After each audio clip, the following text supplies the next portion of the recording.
جيب لي ازازه ميه ساقعه كده. طب ما تقوم انت تجيب لي نفسك. ايه ده؟ ما احنا اللي اصل احنا الاتنين قاعدين يعني. طب انا مش في والمشكلة بطلب المطبخ منك مثلا ازازة عشان مية. اقوم اجيب ازازه ميه.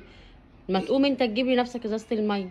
في ايه يا بنتي مالك ومبوزه وقاعده كده في ايه؟ انا متضايقه يا عم، انا متضايقه ومخنوقه عشان انت متضايقة ليه يا بنتي؟ ما بتهتمش بطلباتي خالص. افتح اهم يلا. حاجه طلباتك انت، حتى ازازه الميه عايزني انا اقوم اجيبها لك. والمشكله وانا يعني؟ اي طلبات ليا بقى مش مشكله، اي حاجه بقول لك عليها مش مشكله.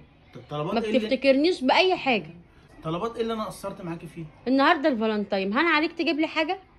تقول لي خدي هاتي لك مش في شهر حاجه؟ 2 الفالنتين ده؟ لا، ما النهارده برضه فيه. ما الحاجات دي ما بامنش بيها اصلا. طب بصي يا عمرو بقى. أيوه. من الاخر كده.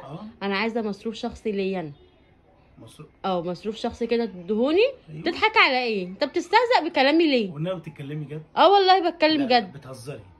ايه اللي ههزر؟ انت بطلباتي الشخصيه انت ما بتهتمش بيها. انا بقى عايزه فلوس كده تدهاني كل شهر، انت قلت انا اللي همشي البيت. تديني فلوس كده كل شهر ليا. أيوه. اجيب بيها الحاجات اللي انا عايزاها. ده انت عارفه انما انا ما اقعدش كده من غير فلوس خالص. ده نص الشهر بيجوا الميه والنور ما كانوش اتدفعوا يا بنتي. طب وانا مالي ومال الميه والنور؟ انت هتدخلني ليه بقى في قصه الميه والنور؟ ده الجمعيه يا بنتي بنأجلها شهرين عشان ندفعها للناس. وانا مالي انا مال الكلام ده كله؟ انت بقى اتصرف، ما دي بقى حاجات تحطها كده من ضمن اولوياتك. اولوياتي؟ طب هجيب لك انا منين مصروف شخصي ليكي؟ يعني انا هفضل كده ماشيه كده من غير فلوس؟ اجي احتاج حاجه وانا تحت ولا حاجه ما يبقاش معايا فلوس؟ في حاجات بشوفها على النت ببقى عايزه اجيبها. طب ما اللي بتطلبيه بجيبهولك. لا، انا عايزه فلوس انا شخصيه ليا، انت مالكش دعوه بيها. غير اللي انت بتطلبيه يجيلك، صح؟ انا عايزه فلوس يا عم. خلاص هديكي 100 جنيه. ايه؟ اللي 100 جنيه تجيبي حاجه ليكي، الحاجه اللي انت عايزاها. 100 جنيه والله مش عارفه، مش مكسوف وانت بتقول لي اديكي 100 جنيه. 100 جنيه ايه يعني؟ 100 جنيه ايه فين؟ 100 جنيه ورق. 100 جنيه في الشهر؟ 100 جنيه في الشهر. لا يا عم، انا عايزه 1000 جنيه. ايه؟ اقل حاجه 1000 جنيه؟ وتدفعي انت الميه والكهرباء؟ انت عمال تدخلي الميه والكهرباء، انا مالي ومال الميه والكهرباء. انا عايزه 1000 جنيه كده ليا. شهر 1000.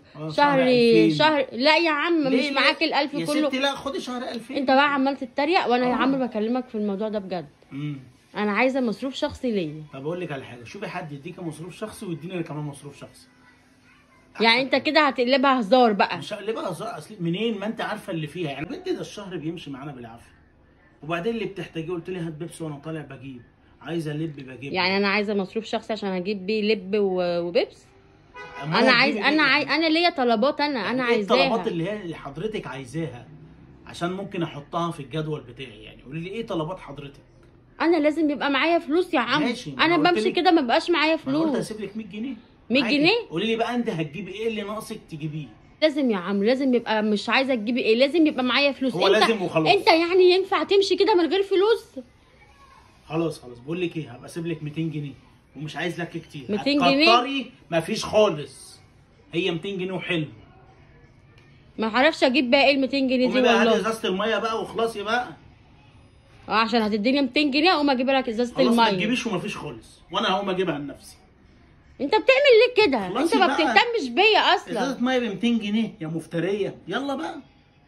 ده كل شهر على فكره، ان شاء الله. مش شهر واحد وتنسى. طب بس شهر ولما يبقى معاك تزود شويه. 200 جنيه دي هعمل بيهم ايه؟ هنعمل لك نسبه مئويه كل سنه. المصروف شخصي ايه؟ انا معايا مصروف شخصي لنفسي. يلا يا ستي، يلا روح هات الميه.